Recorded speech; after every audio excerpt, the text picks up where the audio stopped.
हरिओम प्रिय दर्शकों, यदि आपकी मकर राशि या मकर लग्न है तो ये वीडियो आपके लिए है। और इस वीडियो में हम जानने वाले हैं कि अब आपके जीवन में भाग्य का टर्निंग पॉइंट आने वाला है या दुर्भाग्य का। प्रिय दर्शकों, 14 अप्रैल 2026 से अब यहाँ पर स्थिति ये बनने जा रही है कि एक महत्वपूर्ण परिवर्तन होने जा रहा है। ग्रहों के राजा सूर्य का नक्षत्र परिवर्तन होगा। ये नक्षत्र परिवर्तन वो परिवर्तन है जो कि बहुत इम्पॉर्टेंट है। अब धीरे धीरे जैसे ही आगे समय बढ़ता जाएगा तो ग्रह स्थितियाँ अनुकूल होती जाएंगी। और अभी तो अप्रैल चल रहा है, अप्रैल मई पूरा होते होते ग्रह स्थितियाँ जो हैं वो काफ़ी कुछ अनुकूल हो जाएंगी। तो हम बात कर रहे हैं ग्रहों के राजा सूर्य की। तो सूर्य का अब नक्षत्र परिवर्तन होगा अश्विनी नक्षत्र पर। ये नक्षत्र देखिए, नक्षत्रों में पहला नक्षत्र है। जो 27 नक्षत्र होते हैं, जो कि होते 28 हैं, पर मुख्य रूप से गिनती 27 की होती है। तो 27 नक्षत्रों में से पहला नक्षत्र ही अश्विनी है।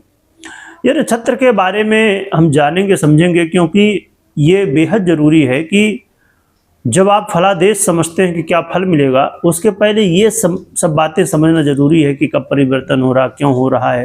यदि आपको रिजल्ट मिल रहा है तो जो मैं आपको रिजल्ट अभी बताऊंगा कि क्या मिलेगा, क्या उसके पीछे कुछ कारण है कि बस ऐसे ही मिल रहा है ना। तो ये इन चीज़ों को कई बार आपको लग सकता है कि अरे ये सब बातों से भला क्या हमें बेनिफिट होना है, पर बहुत बेनिफिट है। उससे ज़्यादा फलादेश यानी कि जो हमें समझना कि हमें क्या मिलना है, उससे ज़्यादा ज़रूरी होता है ये समझना कि क्यों मिलना है ना। तो ये बहुत ज़रूरी है। और यहाँ पर मैं बता दूं कि 14 अप्रैल को ये अश्विनी नक्षत्र में सूर्य गोचर करना शुरू करेंगे, परंतु ये लगभग 13-14 दिनों के लिए गोचर करेंगे। 28 अप्रैल तक ये गोचर करेंगे, फिर ये अपना परिवर्तन फिर से करेंगे। अश्विनी से फिर भरणी में चले जाएंगे 28 अप्रैल को। तो 28 अप्रैल तक क्या प्रभाव देंगे ये समझते हैं। थोड़ा सा नक्षत्र के बारे में समझ लेते हैं, फिर आगे बढ़ते हैं, क्या फल मिलेगा, फिर उपाय भी जानेंगे। देखिए, यहाँ पर स्थिति ये है कि ये नक्षत्र कुछ इसमें बहुत अच्छी क्वालिटी है। इसमें क्वालिटी ये है कि ये नक्षत्र गति का कारक माना गया है, यानी कि बड़ी स्पीड के साथ ये नक्षत्र रिजल्ट देता है। ये नक्षत्र जीवन में हमें सफलताएं देता है और गति देता है। हमारे जो रुके हुए काम होते हैं उन्हें आगे बढ़ाता है। यह नक्षत्र उपचार का नक्षत्र माना गया है। यह नक्षत्र समस्याओं का समाधान भी माना गया है। और इस नक्षत्र के जो देवता हैं वो हैं अश्विनी कुमार, यानी कि देवताओं के डॉक्टर कहलाते हैं, ये वैद्य कहलाते हैं।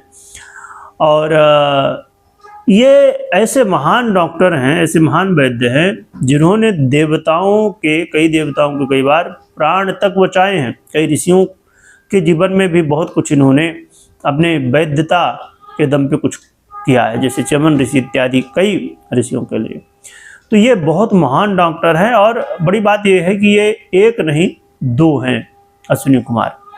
तो ये बहुत अच्छी बात है कि ये महान डॉक्टर हैं। और इस नक्षत्र को इसीलिए उपचार का नक्षत्र कहा गया है। इस नक्षत्र को आप एनर्जी का नक्षत्र भी कह सकते हैं, क्योंकि ये नक्षत्र अग्नि तत्व से जुड़ा हुआ है। अग्नि तत्व, और एक बात ये भी कि अग्नि तत्व से सूर्य भी जुड़े हुए हैं, क्योंकि आप जानते हैं कि सूर्य पिता, मान सम्मान, सरकारी क्षेत्र, आत्मा, हड्डी और भी ऐसे सरकारी क्षेत्र जितने भी हैं, जो सरकारी जॉब हो, बिजनेस हो या सरकार से जुड़े राजनीति से हो, यानी कि सरकार से जुड़े सभी क्षेत्र, तो सरकार के कारक हैं और अग्नि तत्व वाले हैं सूर्य। तो अग्नि तत्व का ये नक्षत्र भी है और अग्नि तत्व के सूर्य भी हैं। ये बहुत ही महान स्थिति बन जाती है। और जैसे मैंने अभी स्टार्टिंग में आपको बताया, सबसे बड़ी बात यह है कि सूर्य अब पीड़ित अवस्था से बाहर आ रहे हैं और बहुत अच्छी स्थिति में आ रहे हैं। चलिए अब ये जान लेते हैं कि मकर वालों को क्या प्रभाव मिलने वाला है आपके जीवन में। अच्छा होगा, बुरा होगा, उपाय क्या करने होंगे, ये सभी कुछ जान लेते हैं। देखिए, ये जो समय है प्रिय दर्शकों, ये आपको कह सकते हैं कि एक ऐसा समय है जो घर परिवार में अब सुधार का माहौल आएगा। यानी घर परिवार में कलह का माहौल बना हुआ था, लड़ाई झगड़े आए दिन किसी न किसी बात को लेके बातें बन जा रही थी और इससे आपस में मनमुटाव हो रहा था।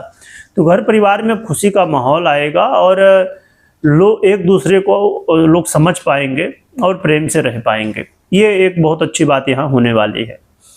इसके अलावा एक और भी ये स्थिति बनेगी कि अचानक धन लाभ के मौके मिलेंगे। यदि आपका ऐसा काम है जहाँ पर अचानक धन लाभ की संभावना रहती है, तो ऐसी स्थिति में आपको अचानक धन लाभ की स्थिति जो है तो बन सकती है। परंतु यहाँ पर सावधानी भी रखनी होगी। माता के स्वास्थ्य में समस्याएं आ सकती हैं, पिता के स्वास्थ्य में भी समस्याएं आ सकती हैं। माता पिता के, खासकर माता के स्वास्थ्य का ध्यान रखिए और इसके अलावा अपने स्वास्थ्य का भी ध्यान रखिए। यहाँ पर देखिए एक बात बहुत ध्यान रखना है कि चाहे आप किसी भी तरह प्रॉपर्टी से जुड़ा हुआ काम करना चाहते हैं, है ना, चाहे आप खरीद रहे हों, बेच रहे हों, या बहुत सारे काम तो होते हैं। कोई भी एक सेक्टर जब होता है उस सेक्टर से जुड़े हुए हजारों काम होते हैं। तो यानी यदि आप प्रॉपर्टी से जुड़े हुए कोई भी काम करते हैं तो बहुत ध्यान रखिएगा। खासकर यदि आपको प्रॉपर्टी खरीदना है, बेचना है, यहाँ पर कई बार चीज़ें आपको, मुझे लगता नहीं कि यदि आप काम करते तो आप समझते होंगे कि कई बार ऐसा होता है कि बताया कुछ जाता है और रहता कुछ है ना, बहुत सारी चीज़ें होती हैं। तो आपको ज़रूरत है कि इस समय कोई भी काम करिए प्रॉपर्टी से जुड़ा हुआ, उसमें सावधान रहिए, हर एक बात को अच्छे से समझिए, जानिए और किस तरह की संभावनाएं हो सकती हैं उन सभी को भी जानिए, समझिए। तो इन सभी स्थितियों को देखते हुए ही निर्णय लेना है, जल्दबाजी नहीं करना है। यहाँ पर कई बार फिर इससे वाद विवाद हो सकता है या मामला फंस सकता है प्रॉपर्टी से जुड़ा हुआ, तो यहाँ पर ये ध्यान रखिए। इसके अलावा आपको यात्रा करते समय सावधानी बरतनी है। यात्रा जब आप कर रहे हों तो सतर्कता, और विदेश से स्वदेश की यात्रा हो या कोई भी यात्रा हो तो यहाँ पर यात्रा में विशेष सतर्कता रखनी है। और ऐसे लॉटरी, जुआ, सट्टा या और भी ऐसे काम बहुत सारे होते हैं, तो ऐसे कामों को करने से थोड़ा बचना है, क्योंकि इस समय कई बार यहाँ नुकसान हो सकता है, तो आपको सावधान रहना है। और एक बात और भी कि कोई भी काम आप कर रहे हों वहाँ पर यदि किसी की सलाह ले रहे हैं, ये अच्छी बात है किसी जानकार व्यक्ति की सलाह लेना, परंतु यहाँ पर आपको खुद अपने दृष्टिकोण से भी और अलग अलग लेवल पे उस बात को समझना है। यदि आप किसी से एडवाइस ले रहे हैं, कुछ जानकारी ले रहे हैं, तो आप अपने हिसाब से भी जानने समझने की कोशिश करिए, क्योंकि कई बार संभवतः आपको गलत जानकारी भी मिल सकती है। तो आप इन बातों को ध्यान रखें।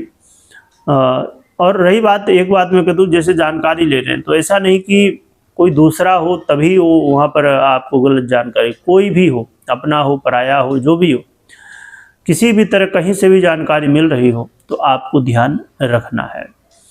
तो ये कुछ प्रभाव सूर्य के रहेंगे आपके जीवन में। अब हम बात कर लेते हैं उपाय की। उपाय क्या करना चाहिए? तो उपाय के रूप में आप भगवान भुवन भास्कर की आराधना कर सकते हैं, भगवान सूर्य को अर्घ्य दे सकते हैं और गायत्री मंत्र का जप भी कर सकते हैं। इसके अलावा आप एक मुखी रुद्राक्ष धारण कर सकते हैं, तो इससे काफ़ी ज़्यादा सहयोग देखने को मिलता है और शुभ प्रभावों की वृद्धि होती है। और बाकी आपको कोई भी निर्णय लेना हो तो अपनी पर्सनल कुंडली विश्लेषण के बाद ही निर्णय लीजिए, मात्र गोचर के आधार पे नहीं। और कमेंट में भगवान भुवन भास्कर की जयकारा लगाइएगा, जय सूर्यदेव लिखिएगा और स्मरण करिएगा। देखिए, कलयुग में स्मरण करना बहुत ही श्रेष्ठ है, हमेशा ही कल्याणदायक रहा, परंतु कलयुग केवल नाम आधार है। तो कलयुग में नाम बहुत इम्पोर्टेंट है, भगवान नाम का जप कर रहा, तो ये आप कर सकते हैं। वीडियो देखने के लिए बहुत बहुत धन्यवाद।